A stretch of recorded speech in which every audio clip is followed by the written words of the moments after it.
जानते हैं, कभी कभी सिर्फ चंद लाइनें, बस 3 लाइनें पूरी जिंदगी का फलसफा समझाया जाती हैं। आज हम संतोष भौमिक के एक ऐसे ही बहुत पावरफुल कोट के पीछे छुपे गहरे संकल्प और जज्बे को समझने की कोशिश करेंगे। ये जो शब्द है ना, ये सिर्फ एक ख्याल नहीं है, बल्कि एक ऐलान है, एक डिक्लेरेशन। ये वो पल है, वो मोमेंट, जहां एक इंसान अपनी तकदीर को एक नई दिशा दे देता है। तो चलिए एक एक करके इन 3 लाइनों की परतों को खोलते हैं। तो सवाल ये उठता है कि ये जो अनब्रेकेबल विल पावर है, ये अटूट इच्छा शक्ति, ये आखिर बनती कैसे है? क्या ये सिर्फ जिद्दी होना है या इसके पीछे कोई गहरी साइकोलॉजी काम कर रही है? चलिए इसकी बनावट को समझते हैं। तो चलिए कहानी की शुरुआत वहीं से करते हैं, उस एक फैसले से जिसमें सब कुछ, लिटरली सब कुछ बदल देने की ताकत होती है। वो पहली चिंगारी जो एक पूरी की पूरी नई हकीकत को जन्म दे देती है। यही पहली लाइन इस पूरी सोच की बुनियाद है। और एक बात साफ समझनी होगी, ये सिर्फ पैसों की बात नहीं है, ये तो बाहरी डिपेंडेंसी को, निर्भरता को जड़ से खत्म करने का ऐलान है, फिर चाहे वो कितनी मामूली क्यों ना लगे। ये जो शब्द है ना, ठान लिया, ये कोई मामूली फैसला नहीं है। हिंदी का ये शब्द अपने आप में एक कसम है, एक शपथ। इसका मतलब ये है कि ये डिसीजन कॉन्शियंस के उस लेवल पर लिया गया है जहां से यू टर्न का कोई रास्ता ही नहीं बचता। और यहां ये 1 रुपए का सिंबल कमाल का है। सोचिए, सबसे छोटी, सबसे मामूली रकम को भी ठुकरा देना। बस यही चीज इस संकल्प को इसकी असली अटूट ताकत देती है। ये इंसान को मजबूर कर देता है कि वो सिर्फ और सिर्फ अपनी काबिलियत पर ही भरोसा करे। लेकिन इस मजबूत इरादे का असर सिर्फ उस इंसान तक ही नहीं रहता। नहीं, अब कहानी में एंट्री होती है किस्मत की। और ये देखना बड़ा ही दिलचस्प है कि हमारा अंदर का संकल्प, हमारा इनर रिजॉल्व, यूनिवर्स से कैसा रिएक्शन खींच कर लाता है। और यही इस पूरे कोड का सबसे जादुई हिस्सा है। यहां किस्मत कोई रैंडम फोर्स नहीं है जो बस चीजों को होने दे रही है। नहीं, बिल्कुल नहीं।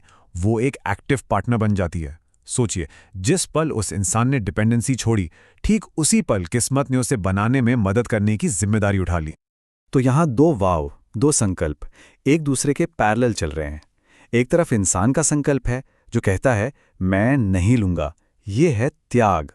और दूसरी तरफ किस्मत का जवाब है जो कहती है मैं तुम्हें बनाने में मदद करूंगी, ये है क्रिएशन, सृजन।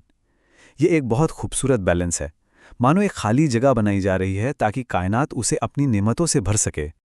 लेकिन देखिए, एक संकल्प ले लेना एक बात है और उसे जिंदगी के तूफानों के बीच टिकाए रखना वो बिल्कुल दूसरी। और यहीं पर इस फिलॉसफी का तीसरा और शायद सबसे जरूरी हिस्सा सामने आता है, वो अटूट जज्बा। यहां मर्द का बच्चा का मतलब सिर्फ मैस्कुलिनिटी से नहीं है। नहीं, ये उस स्पिरिट की, उस जज्बे की घोषणा है जो हारना जानता ही नहीं। ये इस बात का एक्सेप्टेंस है कि हाँ, सफर में मुश्किलें आएंगी, ठोकरें भी लगेंगी, लेकिन एंड रिजल्ट वो पहले से तय है, हार नहीं होगी, पीरियड। इस एक लाइन को 3 हिस्सों में तोड़कर देखिए, बहुत पावरफुल है। पहला, गिरूंगा। ये हकीकत को एक्सेप्ट करना है कि फेलियर्स आएंगे ही आएंगे। दूसरा, संभलूंगा। ये भरोसा है कि हर गिरावट के बाद उठकर खड़ा होना है, इट्स नेसेसरी। और तीसरा, सबसे जरूरी, हार नहीं मानूंगा। ये वो लक्ष्मण रेखा है जिसे पार नहीं करना है। मतलब लड़खड़ाना अलाउड है, पर हार को अपनी हकीकत मान लेना वो ऑप्शन ही नहीं है। तो इन तीनों हिस्सों को जब हम एक साथ जोड़ते हैं ना, तो एक पूरी लाइफ फिलॉसफी तैयार होती है। इसकी शुरुआत होती है एक मजबूत संकल्प से जो सेल्फ सफिशिएंसी की मांग करता है। फिर ये किस्मत को अपना पार्टनर बना लेता है और आखिर में ये रेजिलियंस के, लचीलेपन के एक ऐसे मंत्र पर चलता है जो गिरने को तो मंजूर करता है पर हार मानने से साफ साफ इनकार कर देता है। और ये पूरी बात हमें एक आखिरी और सोचने पर मजबूर कर देने वाले सवाल पर छोड़ जाती है।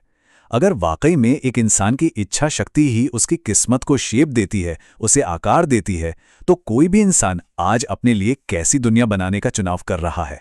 सोचने वाली बात है ना?